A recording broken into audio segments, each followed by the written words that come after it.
They've got a phenomenal new record out called Pawns and Kings. It came out on Friday. Joining us from Alter Bridge, we have the punctual Mark Tremonti. Good to see you, Mark. Good to see you. Thanks for having us. For sure. And the tardy Myles Kennedy. Myles, what happened to you? Are you pulling lead singer disease in your older age? I'm so ashamed, but I do have a very good excuse. I got a hall pass from the previous interviewer, and it went just a little bit long. So I wasn't just hanging around by the pool. Oh, all right. You're busy working. I get it. We'll let you slide this time. That 5 minutes just set my whole world off, Myles. You killed me. Well, I actually do feel really bad. Ask my wife. The one thing I can't. We had a wedding to go to yesterday, and we were a half hour early because I'm that guy. Like, being late is so disrespectful. so I'm not that guy normally. Oh, that's a thing with you then? Oh, a big thing. Ask Selena. She's like, you are so weird when it comes to being late. I just freak out. And when you're in a band with Scott Phillips, that doesn't work very well. Oh, geez. Well, he's gotten better. He has gotten a lot better. So, yeah, Mark, who's the guy you're always waiting for? Is it Scott? Scott Phillips and Eric Friedman. Eric Friedman and Tremonti, Scott Phillips and Alter Bridge, for sure. Yeah, those are the guys you're walking in the hotel lobby looking at your clock, like, where are they? The vehicle's waiting, all that. There's actually on the call sheets, they'll say band in the lobby at 4:30. Phillips will get a 4 o'clock call sheet. And I think he's catching on, though. It's kind of like the same thing as like setting your clock half an hour fast or something, right? Absolutely.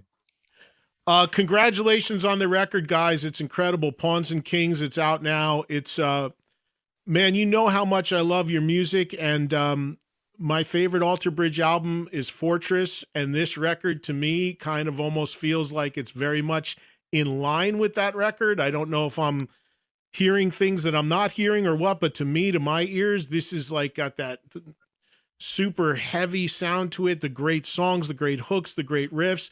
Tell me about the mindset going into making this one. We'll start with you, Mark. Me and Myles got the call from our manager about 9 or 10 months before studio time. And we always go into panic mode and say, that's not long enough. We need more time to write. Because, with COVID, all the schedules kind of got pushed a little bit. So that was a pretty short window for us to put together a whole record. So it made us work around the clock. And I think in the long run, it helped us because, when you're working as hard as we were kind of trying to keep up with one another. He'd put in 3 songs. I'd put in 3 songs. I'd put in 2. He'd put in 2. So by the time we got to the studio, we were well equipped with, 16 tunes. And we didn't really have anything in mind other than writing the best songs possible. And it turned out to be a record full of, longer songs that we enjoy writing, a lot of 6+ minute tunes. Myles, let me ask you this. Speaking of the writing for this record, now correct me if I'm wrong, but I think I had heard that you wrapped up with Slash and the last show was in Florida. And then the next day you were in with Mark working on this record. Is that correct? Yeah. I think it was the next day. I'd been out for 6 to 8 weeks or something with Slash and the guys. And then we started pre-production the next day after the tour wrapped in Orlando. So yeah, it was it was a busy first part of the year. So how do you where the material you wrote with Mark for this record and how it came together, if you're out with Slash, are you working on it like in the 22 hours a day you're not on stage and sending stuff to Mark and vice versa? Like where was the actual creative part of writing? When did it come for you?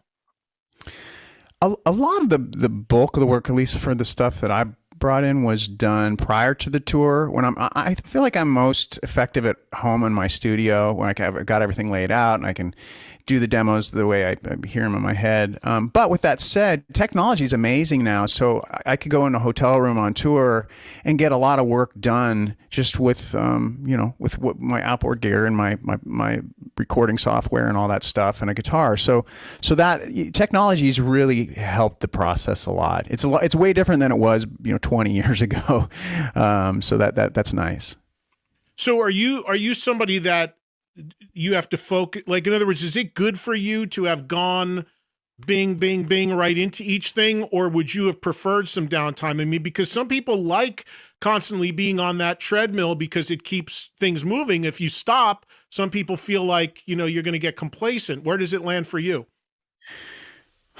That's a good question, because the fear for me is always you're going to burn out and I think that given that, we did Walk the Sky and then, things kind of shut down, but then I did Ides of March and then went right into the /4 record and then into this. So you're always afraid you're going to burn out, but I think there's something to be said about keeping those creative juices flowing where atrophy won't set in, right? And you don't have time to sit there and kind of stress about whether or not you can't create anymore. You're always in the thick of it, which can be a good thing. Mark, how about for you? I mean, you've got a couple things going now too. Last I talked to you, you were doing the Sinatra record, and congrats on that. That was super well received.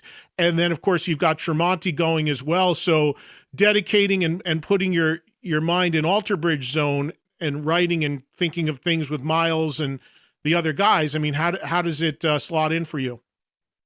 You like Myles has said, if you're constantly writing, it's just gonna flow easily. But I think after the Sinatra record, getting from there to writing this album, it takes about a month of hard work to get it back flowing again. So I think that's about as long as it takes for me to get back in the saddle. But I like to constantly be writing. That's my favorite thing to do is songwriting. I like it more than guitar playing. I write on the guitar, but as far as it's one thing that's always,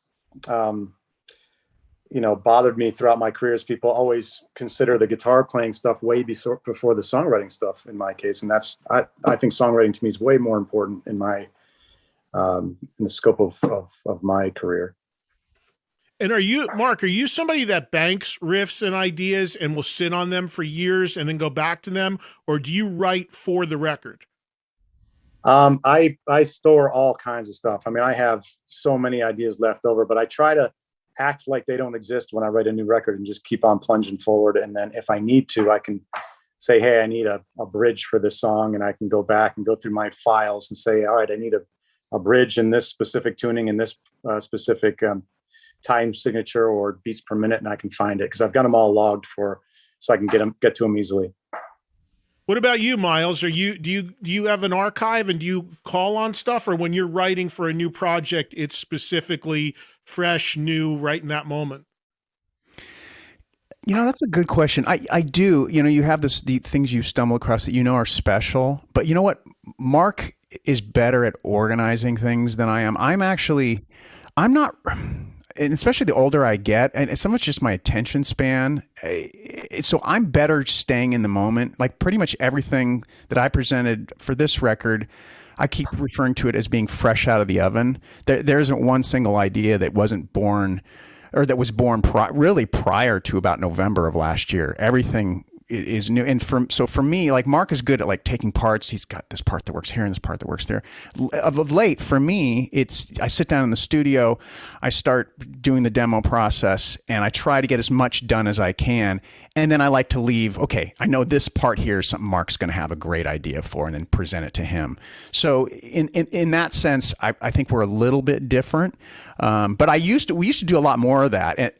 Back in the early day, more like, I was trying to integrate that part concept, and I've actually got, like, if you look on my phone, I mean, there's over 1,000 just ideas that'll probably never see the light of day because I'm not good enough at cataloging. I'm just like, I'm not going to wade through all that crap. I'm just moving on. It's funny I bring this up. Well, go ahead, Mark. What were you going to say? I was going to say, and then you lose your phone and you swear you had so many hits ready to write, written in that phone. Well, by the way, on the last Metallica album, Kirk Hammett said the reason why he didn't have any co-writes on the record is because he had everything on his iPhone and he lost it. And he didn't have it backed up. He lost everything. I mean, that's like a huge deal. And then I just talked to the guys in Skid Row last week. They have a new record out. And I was talking about one song on the record, and Snake goes, that riff in that song is older than our current lead singer. because I did that like 35 years ago, and I just found a way to make it work. So as a fan, I'm enamored by the songwriting process because I agree with you, Mark. To me, that's the ability to write and create great songs out of thin air. To me, that's one of the most incredible talents that I respect so much. So I'm amazed at that, like, and at the different processes that you guys as songwriters have. Some of it's like, no, I have to lock myself in a room and I have to be totally focused to songwriting. And others like,